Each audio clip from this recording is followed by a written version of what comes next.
Hello and welcome everybody to another session of Three Things Thursday. My name is Sitara Nayak and I work at Parent to Parent of Georgia. And last week, my colleague Mitzi Profit talked about the basics of Medicaid. So we're going this month and next month, we're basically going to talk about everything related to Medicaid.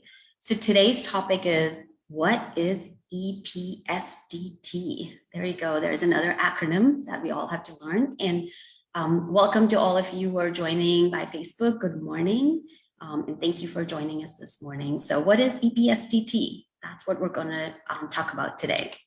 So EPSDT stands for Early Periodic Screening, Diagnosis, and Treatment. And it is a program that ensures that children who have Medicaid receive appropriate preventative care, diagnosis, and treatment as early as possible in order to improve the outcomes for growth and development. So this is a very, very important rule in the Medicaid Act that basically ensures that children have,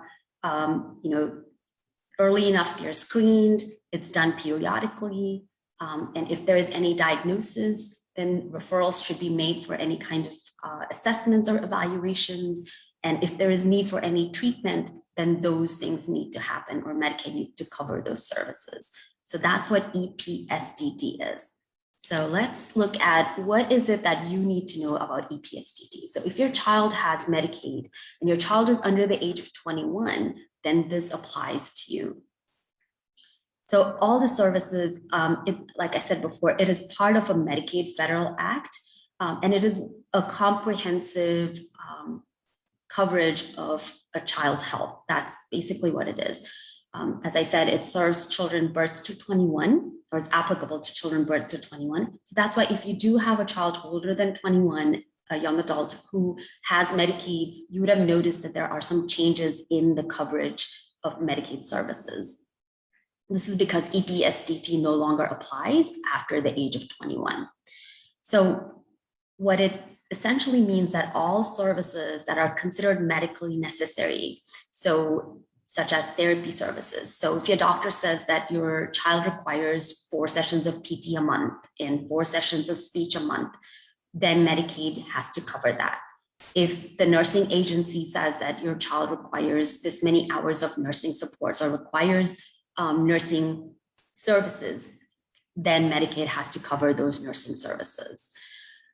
Again, the services are based on the child's individual need.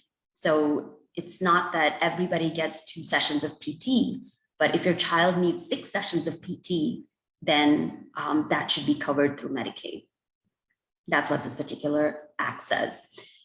It does not cover respite care or respite services, but it does cover, like I said, nursing services. It also covers personal care supports. So there is another Medicaid program called GAP, and that covers personal care supports that could help your child, or home health services or home nursing care. All those things are also covered by Medicaid. And then it also covers like your well checks. So when you're going for your well check appointments, and if you have Medicaid, that should be covered. You might be getting, if your child has Medicaid, you might be getting notices in the mail about, vision or hearing tests or dental checks. Those are all part of EPSDT. So getting regular hearing, vision, and dental checks, especially the dental checks part, is all part, of EPSDT. And you might be getting, some of you might be getting these pink letters with have the dental health check on there. The other thing that you need to remember is that diapers are covered by Medicaid, and it is through this EPSDT because it's considered an incontinent product. So if your child is 2 and older, between 2 and the age of 21, then diapers will be covered through Medicaid. Your doctor would have to submit a letter of medical necessity, and that's the thing about EPSDT. You have to prove that it's medically necessary for your child to have a particular service or a particular treatment or a particular screening. So if you show that it is medically necessary, then it has to be covered. So just like diapers, you can show that your doctor has to write that it's medically necessary, and also provide like a detailed information of like how many diapers would they need, what kinds of supplies do they need each month. Those kinds of things need to be written. The prescription has to be very clear and to the point. It can't just say the child requires diapers.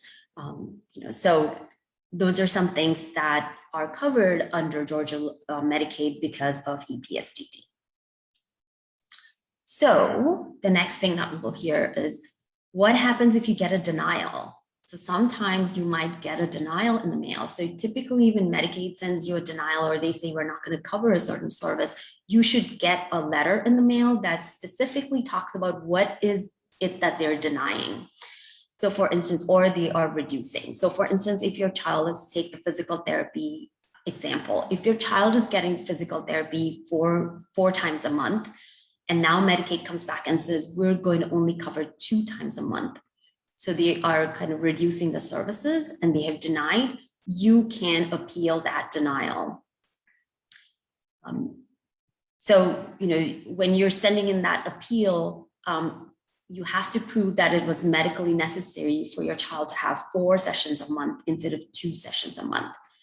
So making sure that your doctor or your physical therapist is putting that in writing as to why is it necessary, why is it medically necessary for your child to have a particular treatment or a particular, in this case, physical therapy, or a particular procedure or a surgery.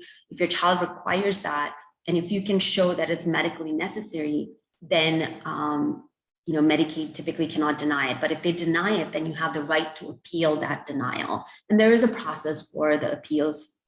I think within 90 days, a final decision will be made by Medicaid. So before that, you have to make sure that if you're going to appeal that denial, that you are going to appeal within that time period.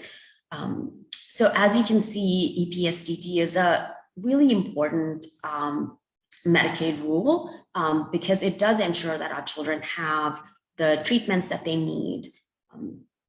For instance, if you have private insurance, you might notice that, private insurance might say that we will cover only, 10 therapies a year.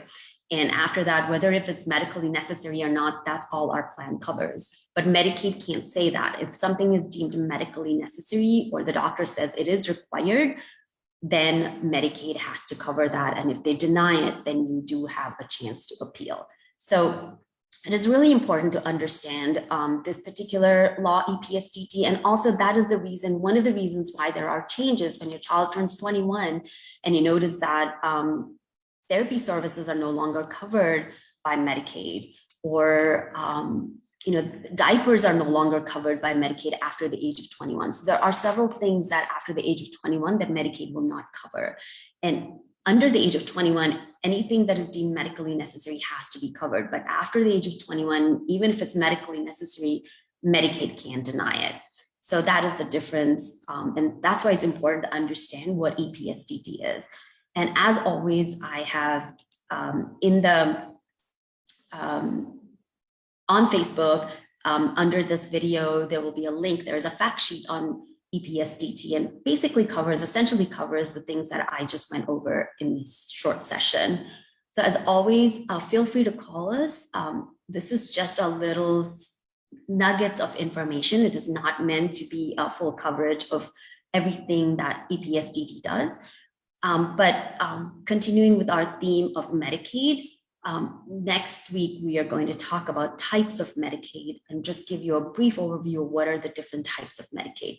But if you have any questions or you need help with anything, feel free to call us. And that's our website. You can go on there and there's a contact us page. You can fill out your details and it gives a direct notification in our system so that we will reach out to you to find out how we can support you. So thank you everybody once again for joining our 3 Things Thursday, and I hope you found this session informative. So thanks.